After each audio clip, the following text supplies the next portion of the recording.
नमस्कार बंधुरा ঐশীর মার রান্নাঘরে আপনাদের সবাইকে স্বাগত। আজ আপনাদের সঙ্গে শেয়ার করব একদম অনুষ্ঠান বাড়ির মতো আমের প্লাস্টিক চাটনির রেসিপি। আর এই আমের চাটনি খেতে কে না ভালোবাসে, আশা করছি আপনিও আমের চাটনি খেতে ভীষণ ভালোবাসেন। চাটনিটা বানানো ভীষণ সহজ আর বানিয়ে আপনারা স্টোর করেও রাখতে পারেন। তাহলে চলুন দেখে নিই রেসিপিটা কিভাবে বানাতে হয়।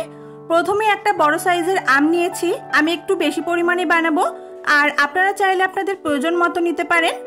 আমটাকে ভালো করে খোসা ছাড়িয়ে আমি এরকম পাতলা পাতলা করে কেটে ভালো করে ধুয়ে নিয়েছি। যতটা পাতলা করে কাটতে পারবেন ততটাই কিন্তু ভালো হবে। এরকম ছোট ছোট করে পাতলা করে আমগুলোকে আপনাদের কেটে নিতে হবে। এরপর এই আমের চাটনিতে দেওয়ার জন্য একটা মশলা বানিয়ে নেব। একটা কড়াই ভালো করে গরম করে একটা শুকনো লঙ্কা আর হাফ টিস্পুন পাঁচফোড়ন দিয়ে ভালো করে হালকা ব্রাউন কালার করে ভেজে নিতে হবে। যেন খুব বেশি পুড়ে না যায় সেটা খেয়াল রাখবেন, তাহলে কিন্তু তিতকুটে লাগবে। অল্প করে হালকা চেঞ্জ হওয়া পর্যন্ত কালারটা ভেজে নিয়েছি আমি। এবার এটাকে নামিয়ে শিলপাটাতে হোক কিংবা মিক্সিতে আপনারা গুঁড়ো করে নেবেন। এরপর মশলাটা নামিয়ে নেওয়ার পর কড়াইতে দিয়ে দিচ্ছি চিনি।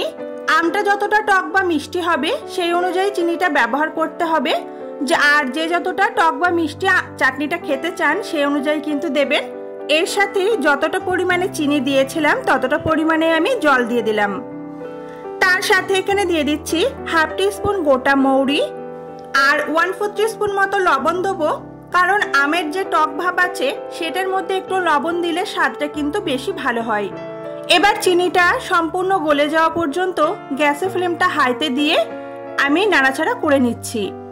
বন্ধুরা, আজকের রেসিপিটি যদি আপনাদের ভালো লেগে থাকে তাহলে অবশ্যই ভিডিওর নিচে দেওয়া লাইক বাটন আছে সেটা প্রেস করবেন। আর যদি ভালো না লাগে তাহলে ডিসলাইক বাটন আছে সেটাও প্রেস করতে পারেন, তবে যে কোনো একটা প্রেস কিন্তু করে দেবেন। চিনিটা সম্পূর্ণ গলে যাওয়ার পর এখানে আমি দিয়ে দিয়েছি কাজু বাদাম আর কিশমিশ। যতটা পরিমাণে দিতে চান সেই অনুযায়ী দিতে পারেন। এরপর কেটে রাখা আমগুলোকে দিয়ে ভালো করে নাড়াচাড়া করে ঢাকা দিয়ে আমাদের মিডিয়াম টু লো ফ্লেমে রেখে রান্না করে নিতে হবে প্রায় 7 থেকে 8 মিনিট মতো।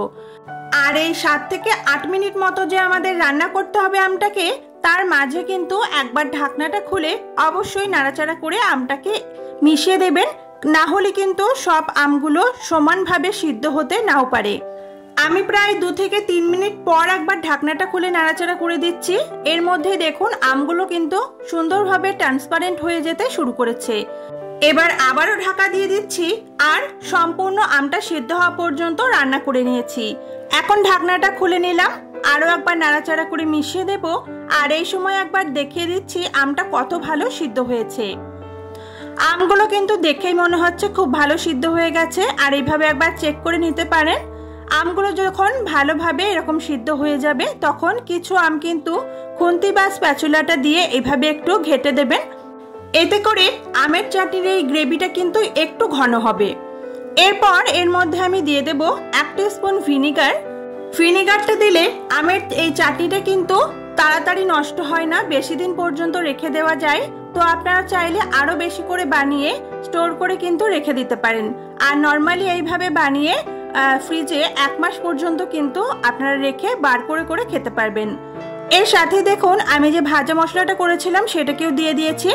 আর ভাজা মশলাটা দেওয়ার পর আরো 1 মিনিট মতো এইভাবে নাড়াচাড়া করে ফুটিয়ে নিতে হবে। আমের এই চাটনিটা কিন্তু এরকম একটু পাতলা পাতলাই নামিয়ে রাখতে হবে। এখন একটু পাতলা লাগলেও যখন এই চাটনিটা সম্পূর্ণ ঠান্ডা হয়ে যাবে তখন কিন্তু বেশ খানিকটা ঘন হয়ে যায়। তো এই অবস্থায় আমি গ্যাসের ফ্লেমটা বন্ধ করে নামিয়ে রাখলাম। এখন যা অতিরিক্ত গরম পড়েছে, প্রতিদিন যদি খাওয়ার পাতে এরকম একটু আমের চাটনি পাওয়া যায় তাহলে বেশ ভালোই হয়। আজকের রেসিপিটি আপনারা অবশ্যই বাড়িতে ট্রাই করবেন। আর রেসিপিটি কেমন লাগলো কমেন্ট করে জানাতে কিন্তু ভুলবেন না। রেসিপিটি ভালো লাগলে ভিডিওতে একটা লাইক করে চ্যানেলটা সাবস্ক্রাইব করে নেবেন। দেখা হবে পরের দিন নতুন রেসিপিতে। সবাই খুব ভালো থাকুন, সুস্থ থাকুন। টাটা।